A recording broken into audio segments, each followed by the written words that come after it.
This channel does not promote any violent, harmful, or illegal activities. All content provided by this channel is meant for an educational purpose only. Top quality और consistent performance के लिए सिर्फ silver pump नाम याद रखना। সময় ঘুরছে, হাতে গুনে আর এক মাসও নেই। উপরাষ্ট্রপতি নির্বাচনে বিজেপির প্রার্থী কে হবেন সেই নিয়ে এখনো কিছু চূড়ান্ত করে উঠতে পারেনি গেরুয়া শিবির।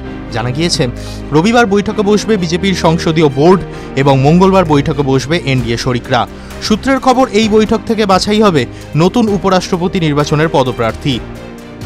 তবে কে হতে পারেন এখনও কিছু চূড়ান্ত না হলেও কয়েকটি নাম রাজনৈতিক মহলে অনেকটাই ভেসে বেড়াচ্ছে, যার মধ্যে সবার উপরে রয়েছেন দিল্লির গভর্নর ভিকে সাক্সেনা এবং বিহারের রাজ্যপাল আরিফ মোহাম্মদ খান।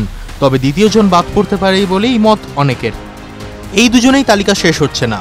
সর্বভারতীয় সংবাদ মাধ্যম একটি প্রতিবেদন অনুযায়ী উপরাষ্ট্রপতি প্রার্থী হিসেবে সম্ভাব্য তালিকায় রয়েছেন গুজরাটের রাজ্যপাল আচার্য দেবব্রত, কর্ণাটকের রাজ্যপাল থাওয়ার চাঁদ গেহলট, সিকিমের রাজ্যপাল ওম মাথুর এবং জম্মু কাশ্মীরের গভর্নর মনোজ সিনহা।